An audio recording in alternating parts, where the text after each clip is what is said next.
Silence is falling. Lights are dimming. Something is shifting beneath the surface of the world.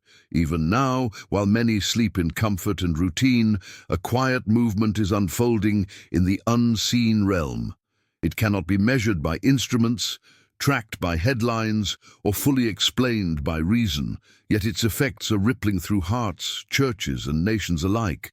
An invisible line is being drawn. A separation is quietly taking place. Something is happening that only the attentive can perceive, and few truly see it for what it is. There is a trembling beneath ordinary life, a subtle unease that no distraction can fully silence. Homes are full, streets are busy, sanctuaries echo with song, but beneath the noise there is a spiritual stillness that feels heavy, almost expectant. Light and shadow move closer than ever before, not in open conflict, but in quiet contrast. Some hearts are growing softer, hungrier, more aware of eternity. Others are growing numb, comfortable, unmoved. The same sun that melts wax hardens clay, and in the same way the same moments are shaping souls in very different directions.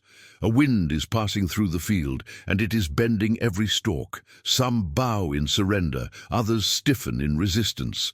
This is not merely a season of confusion, it is a time of weighing.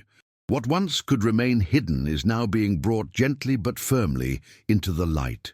Motives are being exposed, loves are being tested. The difference between devotion and routine, between faith and familiarity, between true surrender and religious habit, is becoming unmistakably clear.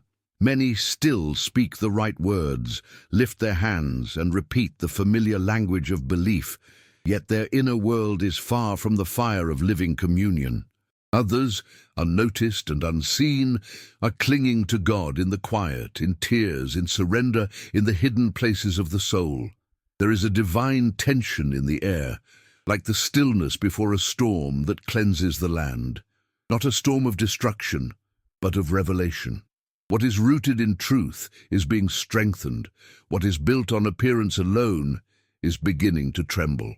The world interprets this season as instability, as crisis, as psychological or social pressure. But there is something far deeper moving through the fabric of time. A refining pressure is being applied. The scales of the heart are being adjusted. The invisible is becoming decisive.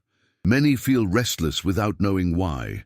Others feel strangely stirred toward prayer, toward repentance, toward deeper intimacy with God, as if an unseen hand is gently pulling them closer. Friendships shift, desires change, old satisfactions no longer fulfill as they once did. The noise of the world grows louder, yet the voice that truly matters speaks more quietly, calling only those who are willing to listen beyond the surface. Darkness does not always arrive as violence. Often it arrives as comfort without truth, peace without surrender, faith without fire. This silent division is not driven by coincidence, nor by the cycles of history alone. It is the unfolding of a spiritual reality that transcends human calculation. The visible world continues its rhythm, but in the unseen realm, a test has already begun. Souls are being weighed, not in public judgment, but in private choices, in secret responses, in the small daily decisions that reveal what the heart truly loves. What many call random is in fact purposeful. What seems slow is in fact precise. This is not chaos, it is preparation. The unseen work of separation has begun, and the signs are not written in the sky, but engraved quietly within the soul. This is not coincidence. This is not delay. This is prophecy unfolding in silence, inviting the attentive to recognize the hour and prepare for what is about to be revealed. What you have sensed, what you have felt in quiet moments of unease and longing is not imagination. It is the echo of a deeper alert moving through the soul. The separation that began in silence now rises with a voice, not of fear, but of truth calling hearts to awaken. And into this silent shifting, the voice of Jesus speaks across time with living force. He warned that many would feel secure while being far from ready. that many would claim sight while walking in blindness, that many would build their lives on words without life. He spoke of days when people would eat, work, plan, celebrate, and yet remain unaware that eternity was knocking at their door. He described hearts growing dull, eyes growing heavy, spirits growing distracted, not by evil alone, but by comfort, routine, and the illusion of peace. His warning was never wrapped in terror, but in mercy. He spoke as a shepherd calling wandering sheep before the night fully falls. He described a people busy with the appearance of life while missing its very breath. He revealed that the greatest danger would not come from open opposition, but from quiet neglect. Not rejection, but indifference. Not rebellion, but spiritual sleep. Today, those words breathe again among crowded sanctuaries and silent living rooms. Songs rise, sermons echo, gatherings multiply, yet many hearts remain untouched by holy fire. There is activity without intimacy, agreement without surrender, belief without obedience. Many rest in the comfort of "I am already fine," while the soul slowly starves. The language of faith is spoken fluently, yet the secret place of prayer stands empty. The lamp is displayed, but the oil runs low. Jesus spoke of seeds that spring up quickly, but have no deep root. In days of pressure they wither. He spoke of servants who assume delay means safety, who relax their watch while the master's return draws nearer than they think. He spoke of voices that sound true, yet led away from the narrow path of surrender. These were not distant metaphors meant only for ancient ears. They were mirrors for every generation that would live between promise and fulfillment. The tragedy is not that darkness exists, but that light is often treated as optional. The danger is not that deception is loud, but that truth is quietly ignored. Many have learned to be satisfied with surface faith, with borrowed conviction, with second-hand devotion. The heart becomes insulated, protected from discomfort, protected from confrontation, protected even from God Himself. And yet even now, the warning still carries hope. The same voice that exposes also invites. The same truth that pierces also heals. The alert of Jesus is not condemnation, but revelation. It reveals what is real so that what is real may yet be restored. It unmasks the false so the true may finally breathe again. What was spoken in parables now unfolds in daily life. Full rooms and empty hearts, loud worship and quiet obedience, confident words and fragile roots. The contrast grows sharper by the day. The alert is no longer distant, it is no longer theoretical, it is present, it is personal, it is happening now. This is not just a warning for the future, this is the warning touching this very hour. There comes a point in every divine work when what was hidden must be revealed, and what was mixed must be made pure. This is that hour. The pressure many feel is not random, and the losses that seem unfair are not without purpose. What is taking place now is not rejection, but refinement, not abandonment, but preparation. The hand that seems to remove is the same hand that is shaping. In this season, many discover that what once felt solid was in fact fragile. Supports collapse, familiar comforts fail, voices go quiet, paths grow narrow. The heart is forced to face what it trusted, what it leaned on, what it truly loved. Some feel as though they have been placed alone in a wide wilderness, stripped of applause, routines, and distractions. Yet in the silence, something far more powerful begins to speak. The noise falls away so that the eternal can finally be heard. This refining has always marked the path of those chosen for deeper glory. There was once a man who built in obedience while the world mocked him, trusting an unseen warning while the skies were still clear. There was another who fled the ruin of a city while his heart still pulled backward, torn between promise and familiarity. Time and again, the pattern is the same. Separation precedes salvation. Loss precedes deliverance. The fire that seems to destroy is the very fire that purifies. The soul under refinement feels exposed, prayers grow simpler, tears come more easily. The illusions that once felt safe begin to dissolve, the mask slips, the heart is laid bare before God. It is a painful mercy.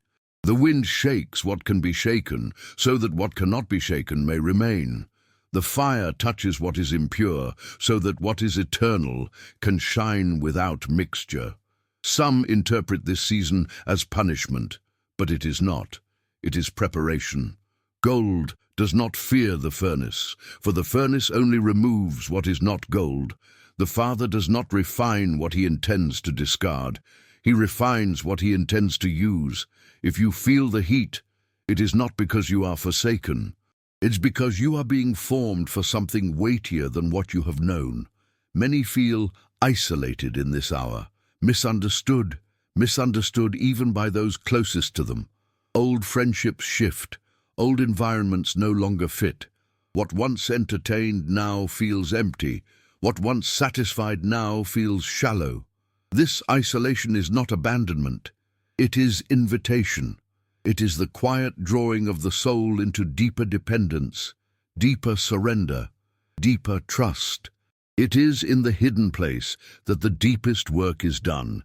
If you feel stripped, if you feel pressed, if you feel as though the world you knew is slipping through your fingers, do not assume that God has turned away. Consider that he may be drawing closer than ever before. Consider that this narrowing path is not a loss, but a calling. The refining wind does not come to destroy the seed, it comes to remove the chaff. Endure the fire. Do not flee the silence. Do not fear the shaking. What is being built in you now will carry weight in the days ahead. The testing is not the end of the story, it is the threshold. And beyond this, refining, lies a deeper confrontation yet to unfold. The final test rarely arrives wearing the face of open hostility. It comes softly, it comes wrapped in comfort, it comes speaking familiar language while slowly dimming discernment. The most dangerous deception is not the one that attacks from outside, but the one that lulls from within. It does not shout. It soothes. It does not wound at first. It sedates. There is a gentle song being sung over many hearts, a spiritual lullaby that whispers safety where there is no surrender, peace where there is no repentance, assurance where there is no transformation. It tells the soul that tomorrow is guaranteed, that delay is harmless, that vigilance can wait. It dresses compromise in the clothes of tolerance. It paints apathy with the colors of freedom. It offers rest without obedience, inheritance without the cross. Long ago there were those who escaped destruction, yet one heart could not release what was left behind. The body moved forward, but the soul lingered in longing for what was familiar. One backward glance was enough to reveal where the true attachment still lived. There were also those who all carried lamps and all looked the same from the outside. All expected the bridegroom. All believed they were ready. But only some had oil hidden within. The others discovered too late that appearance is not preparation and assumption is not readiness. There was once a people who believed themselves rich and secure, convinced they needed nothing. Yet in the eyes of heaven they were empty, exposed, unaware of their own poverty. They had learned to measure blessing by comfort, truth by feeling, and faith by routine. They had mistaken warmth for fire and activity for life. This same spirit walks quietly through many sanctuaries and homes today. It does not deny God. It simply replaces him with self-satisfaction. The enemy rarely needs to tear faith away when he can slowly dilute it. He offers distractions that seem harmless, priorities that seem reasonable, compromises that appear small. He encourages a life where prayer is rushed, where silence is avoided, where conviction is postponed. He convinces hearts that deep surrender is extreme, that fervor is unnecessary, that obedience can be negotiated. Slowly, imperceptibly, the edge of holiness is softened. False readiness is one of the most subtle traps of all. It says, "I have time." It says, "I have done enough." It says, "Others need repentance, not me." It blinds the soul not with darkness, but with false light. It creates confidence without consecration, peace without purity, hope without transformation. And the soul sleeps, not in rebellion, but in comfort. This is why discernment is the urgent cry of this hour. Not every gentle voice is safe. Not every open door is God. Not every peaceful feeling is truth. The heart must be tested not by public appearance, but by private devotion, by secret obedience, by the hunger that remains when no one is watching. The true danger is not falling suddenly, but drifting slowly while believing you are standing still. Search your heart, examine your loves, weigh your desires, for the final test is not first seen in signs and wonders, but in quiet daily choices. Do not let the lullaby carry you into sleep. Do not let comfort replace consecration. Do not let delay steal your oil. The hour is late, the road is narrow, the call is clear. Wake up now. Wake up while there is still time. In this hour of quiet weighing, living with readiness is not a matter of public display, but of private alignment. The oil that sustains the flame is gathered far from the crowd, in moments unseen, where the soul meets God without performance. It is carried in whispers of prayer that rise when no one is listening, in fasting that humbles the will, in confession that breaks pride, in silence that teaches the heart to hear again. It is found in the slow, honest study of the Word, not as information, but as communion, not as routine, but as encounter. This is not a checklist of duties, but a posture of surrender that reshapes the inner life. Religiosity can be loud and empty, but relationship is quiet and alive. One relies on habit, the other survives on presence. One seeks comfort, the other seeks transformation. Many confuse activity with intimacy and service with surrender, yet the flame only burns where the heart is laid bare. To reawaken the fire, the soul must return to its first language, the language of dependence. The heart must learn again to say, without defense and without delay, "I need you." There was once a man who built a respected life, admired for his order, his discipline, his reputation. Yet one night, alone in his room, he realized he could not remember the last time he had truly wept before God. When he finally knelt, the tears came not from guilt, but from relief. The fire returned not with noise, but with quiet warmth that began to reshape everything. There was also a woman who had learned to survive on distraction, filling every silence with movement and sound. When silence finally found her, it terrified her at first. But in the stillness, she encountered a peace deeper than any entertainment she had ever known. Her life did not become louder, it became truer. There is also the story of the one who carried heavy regret, convinced that the door was closed forever. Yet when he finally turned with sincerity, he did not find a locked gate, but open arms. His transformation was not sudden thunder, but steady light. Day by day his desires changed, his words softened, his steps straightened. What once enslaved him no longer ruled him. The oil returned drop by drop, and with it the flame. This is how vigilance is lived, not in panic, but in priority, not in fear, but in focus. It is the daily choosing of what feeds the soul and the daily refusal of what dulls it. It is forgiveness when pride wants to clench the fist. It is repentance when comfort wants to justify. It is obedience when convenience wants to delay. The heart that stays awake is not the heart that never struggles, but the heart that never surrenders its hunger for God. And in all of this, the separation itself is revealed as mercy. What feels like loss is often divine protection. What feels like isolation is often invitation. What feels like narrowing is often guidance. The Father removes to preserve. He strips to prepare. He separates to save. What appears severe is often the kindness that rescues the soul from greater harm. So do not despise the call to watchfulness. Do not resist the invitation to deeper roots. This is not the season to grow casual with eternity. This is the season to draw near with confidence and humility, knowing that every step toward the light is answered by a greater step of grace toward you. This is not punishment. This is mercy. What feels like the narrowing of the path is the widening of eternity within the soul. What feels like pressure is invitation. What feels like delay is divine patience, calling the heart to awaken while there is still light to see by. The test has begun, not to destroy, but to reveal. Not to condemn, but to prepare. The time is short. The signs are clear. The call is gentle yet unmistakable.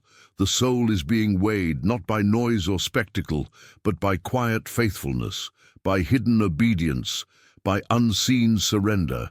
Heaven is not impressed by appearances, but it is moved by a broken and willing heart.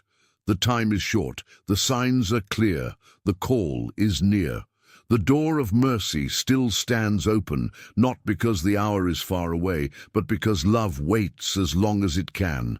Every breath is still an invitation, every moment still a chance to turn, to realign, to return. The time is short, the signs are clear. The call is now, not tomorrow, not when it feels convenient, not when the storm becomes visible to all. The true storm moves first in the unseen. And so does the true awakening. This is not a message of terror, but of hope. The same God who weighs the heart is the God who restores the heart. The same fire that refines also warms. The same light that exposes also heals. If you feel the stirring within, do not silence it. If you feel conviction, do not harden against it. If you feel the gentle pull toward deeper surrender, do not delay. There is still oil to be gathered. There is still fire to be rekindled. There is still grace to be received. The door has not closed. The invitation has not been withdrawn. The voice still calls in the quiet, not with accusation, but with love. Stay awake. Stay humble. Stay near. Let your faith be more than words. Let your devotion be more than routine. Let your hope be anchored beyond this world. The weighing of souls is not the end of mercy. It is the final kindness before glory breaks forth. The path may grow narrow, but it leads to life. The night may feel deep, but the dawn is certain. The heart that remains surrendered will not be taken by surprise. It will be found watching. Stay awake, stay pure, stay ready.